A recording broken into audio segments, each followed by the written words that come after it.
नारी कहावे पीव की रहे और संग सोए, जार सदा मन में बसे, खसम खुशी क्यों होए। जीवात्मा रूपी स्त्री पति परमात्मा की कहलाती है, पर अन्य संग संबंध जोड़ती है। अपने मन में अन्य के प्रति सदैव प्रेम बसाती है, तो स्वामी परमात्मा कैसे प्रसन्न होंगे। नौ सत साजे सुंदरी, तनमन रही संजोए, किए के मन माने नहीं, विडब किए क्या होए। कबीर साहब कहते हैं, स्त्री 16 श्रृंगार करती है, परंतु अपने तन मन को पर पुरुष तुल्य विषय भोगों में आसक्त करके रहती है। इससे वह प्रियतम प्रभु के मन को नहीं सुहाती। फिर अनेक प्रकार के वेश बनाने से क्या होगा। पन छूटे छूरा फिरे, ते नर भूत खबीस, भूतन पिंडा राख का, पड़ा पटकी के शीस। कबीर साहब कहते हैं, जो एक निष्ठ प्रेम का व्रत त्याग कर भटकते फिरते हैं, वे वस्तुतः भूतों के दास हैं। जो भूतों के नाम पर पिंडा थाप कर उसके आगे सिर पटकते पड़े रहते हैं।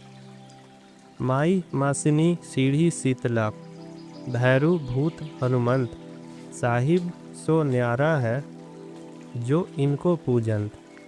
कबीर साहब कहते हैं, जो पागल लोग विभिन्न माइयों शमशान, शीतला देवी, भैरव, भूत, हनुमान आदि की पूजा करते हैं, वे परमात्मा से दूर ही रह जाते हैं। रात जगावे रांडिया, गावे विषया गीत, मारे लौंडा लापसी, गुरु न आवे चित। कबीर साहब कहते हैं, वैसे तुल्य दुर्बुद्धि रात भर जागती है और विषयों का गीत गाती है। लपसी आदि भोग्य पदार्थों में पिंड को भोगती है। इससे उसके चित्त में गुरु भक्ति, गुरु ज्ञान नहीं आ पाता।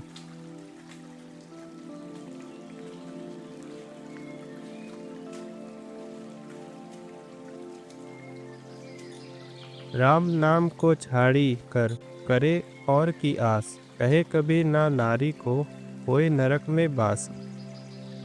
कबीर साहब कहते हैं, जो जीव परमात्मा के नाम को छोड़कर अन्य देवी देवता, तीर्थ, व्रत, पानी, पहाड़, ग्रह, नक्षत्र आदि की आशा करता है, उसका नरक में वास होता है। राम नाम को छाड़ी के राती जगावन जाए, सापनी है हरि औतरे, अपना जाया खाए।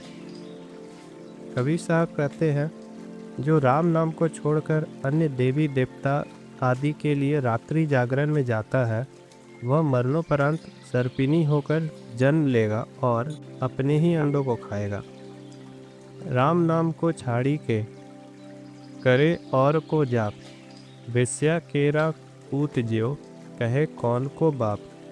कबीर साहब कहते हैं, राम नाम के सुमिरन को छोड़कर जो अन्य मंत्र तंत्र का जाप करते हैं, उनकी स्थिति वैश्या के पुत्र के समान होती है, जो समझ नहीं आ पाता कि पिता किसे कहे।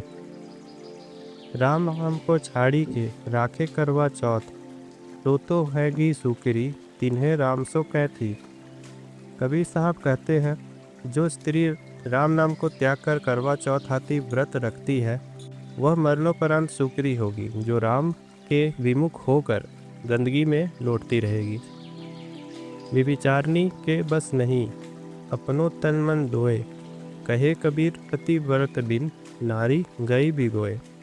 कबीर साहब कहते हैं, व्यभिचारिणी स्त्री का अपना तन मन दोनों वश में नहीं रहता। कबीर साहब कहते हैं, पतिव्रत के बिना नारी नष्ट हो जाती है।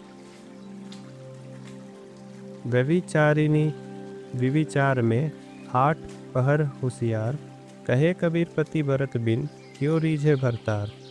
कबीर साहब कहते हैं, व्यभिचारिण व्यभिचार में 8 पहर सावधान रहती है। कबीर साहब कहते हैं, पतिव्रत एक निष्ठ भक्ति बिना पति परमात्मा क्यों कर प्रसन्न होगा। सेज बिछावे सुंदरी, अंतर पर्दा होए, तन सौंपे मन दे नहीं, सदा दुहागिन तोए। कबीर साहब कहते हैं, बुद्धि रूपी सुंदरी परमात्मा मिलन के लिए सैया बिछाती है, परंतु अंदर अज्ञान अविद्या का पर्दा है। तन को तो भक्ति सेवा में सौंपती है, पर मन को समर्पित नहीं करती। वह संसार के भोगों में भटकती रहती है। इस कारण वह सदैव पति परमात्मा द्वारा अनादृत होती है। तो बरसों भक्ति करे एक दिन पूजे आन, तो अपराधी आत्मा पढ़े 84 खान। कबीर साहब कहते हैं जो 100 वर्षों तक परमात्मा की भक्ति करे पर एक दिन अन्न की पूजा कर ले तो ऐसी अपराधी आत्मा 84 लाख योनियों में भटकती है। आन भजे सो आंधरा, राम भजे सो साध, तत् तत् भजे सो वैष्णवा, तिनका मता अगाध। कबीर साहब कहते हैं जो अन्न को भजता है वह अविवेकी अंधा है, राम को भजने वाले साधु है, आत्मचिंतन करने वाले वैष्णव है, इनका मत अगाध है।